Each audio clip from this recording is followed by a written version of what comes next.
మరి ఈరోజు అత్యంత ముఖ్యమైనటువంటి సమస్య రాష్ట్రంలో గ్రామంలో ప్రతి ఒక్క వీధిలో ప్రతి ఒక్క పట్టణ ప్రాంతాల్లో ప్రతి ఒక్క గలీలో బెల్ట్ షాపుల బెడద విపరీతంగా పెరిగిపోయింది. దానికి సంబంధించిన ప్రశ్న ఈరోజు ప్రభుత్వాన్ని మరి అడిగి మరి ఒక బెల్ట్ షాపుల బెడద నుంచి మరి ప్రజలకు విముక్తి కలిగిస్తారా అనే ఒక అంశం పైన ప్రశ్న ఉంటే మరి వారికి నచ్చిన ప్రశ్నలన్నీ తీసుకొని మా ప్రశ్న రాగానే మరి హౌస్ని వాయిదా వేయడం చూస్తే చాలా బాధాకరమైన విషయం. మరి గతంలో పిసిసి అధ్యక్షుడు ఉన్నటువంటి రేవంత్ రెడ్డి గారు మరి గతంలో అసెంబ్లీలో కాంగ్రెస్ పక్ష నేతగా ఉన్నటువంటి బట్టి విక్రమార్క గారు వీరిద్దరు కూడా మేము అధికారంలో రాగానే ఎక్సైజ్ పాలసీని మేము చేంజ్ చేస్తాము, బెల్ట్ షాపులు పూర్తిగా ఎత్తివేస్తామని చెప్పేసి కూడా వారు అభయహస్తంలో హామీ ఇవ్వడం జరిగింది. ఏడాది కావస్తోంది, సంవత్సరం పూర్తయిపోయింది, బెల్ట్ షాపులు తీయకపోగా ఇంకా బెల్ట్ షాపులను ప్రోత్సహించి పెద్ద ఎత్తున ప్రతి వీధిలో ప్రతి గల్లీలో ఈరోజు బెల్ట్ షాపులు పెరిగిపోయినాయి. మరి వారిని బెల్ట్ షాపులు నియంత్రించడానికి ఏమేమి మీరు యాక్షన్ తీసుకున్నారంటే వారు ఇచ్చిన సమాధానంలో చూసాం, లిఖితపూర్వ సమాధానంలో పూర్తిగా బెల్ట్ షాపులను ప్రోత్సహించే విధంగా వారి యొక్క చర్యలు ఉన్నాయి. ఆబ్కారీ శాఖ వారి కానివ్వండి, పోలీస్ శాఖ వారి కానివ్వండి, ప్రభుత్వం తీరు కానీ కేవలం ఎన్నికల సమయంలో ఎన్నికల కోడ్ ఉన్నప్పుడే కేసులు అయినాయి తప్ప దాని తర్వాత నామమాత్రంగా రాష్ట్ర వ్యాప్తంగా 100-150 అయినాయి. పార్లమెంట్ ఎన్నికల సమయంలో ఏప్రిల్ మేలో వేల సంఖ్యలో కేసులు అయితే అక్రమ మద్యం అమ్మకాలపై, మిగతా నెలలో కేవలం 100-200 తూతు మంత్రంగా కేసులు బుక్ చేసి మరి చేతులు దుప్పుకునే ప్రయత్నం ప్రభుత్వం చేస్తూ ఉందంటే దీన్ని బట్టి స్పష్టంగా బెల్ట్ షాపులని ప్రోత్సహిస్తుంది ప్రభుత్వం. గతంలో ఇదే రేవంత్ రెడ్డి గారు పిసిసి అధ్యక్షుడిగా, ఇదే బట్టి విక్రమార్క గారు లీడర్ ఆఫ్ మరి మన కాంగ్రెస్ పార్టీ లెజిస్లేటివ్ పార్టీ నాయకుడిగా మాటలు ఈరోజు ఎందుకు మారినారు? ఎందుకు ఈ ద్వంద్వ వైఖరి? ప్రతిపక్షంలో ఉన్నప్పుడు ఒక మాట, ఈరోజు అధికార పక్షంలో ఉన్న ఒక మాట. ఈ ద్వంద్వ వైఖరిని బీఆర్ఎస్ పార్టీ తీవ్రంగా ఖండిస్తూ ఉంది.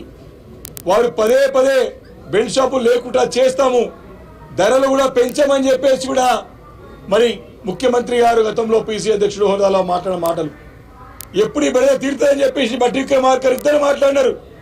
ఈరోజు స్పష్టంగా తెలుస్తోంది వీరి మద్యాన్ని ప్రోత్సహించి రేట్లు పెంచేటువంటి ఆలోచన కూడా ప్రభుత్వం ఉంది. ఆ విషయంలో నిలదీస్తామనేటువంటి ఆలోచనతో మరి ఈరోజు సభని వాయిదా వేసుకుని ప్రశ్న దాటివేసే ప్రయత్నం ప్రభుత్వం చేసింది ఈరోజు. కాబట్టి ఇలాంటి అంశాలు ముఖ్యమైన అంశాలు. దాంతోపాటు ఈ యొక్క బెల్ట్ షాప్ల పేరు మీద గీతా కార్మికుల ఇండ్ల పైన గ్రామీణ వాతావరణంలో గీతా కార్మికుల ఇండ్ల పైన దాడులు చేసి వారిపై అక్రమ కేసులు మనేస్తూ ఉన్నారు.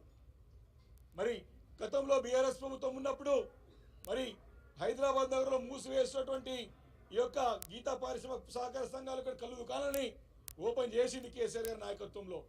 రాష్ట్ర వ్యాప్తంగా గ్రామాల్లో వారికి వనాలకి ఈత చెట్లకి మరి ప్రోత్సహించి చెట్లు నాటించి మరి గీతా వృత్తిని కాపాడే ప్రయత్నం చేస్తే ఈరోజు గీతా వృత్తిని పూర్తిగా నిర్వీర్యం చేసి ఈ మద్యం అమ్మకాల ద్వారా ఈ మద్యంతో మరి ప్రోత్సహించి ఇటు గీతా వృత్తిని కూడా నిర్వీర్యం చేసే ప్రయత్నం ప్రభుత్వం చేస్తున్నట్టు స్పష్టంగా కనపడతా ఉంది. కాబట్టి దీనిపైన సమాధానం ప్రభుత్వం చెప్పలేకపోతున్నది. వారి ద్వంద్వ వైఖరి బయటపడతా ఉన్నది.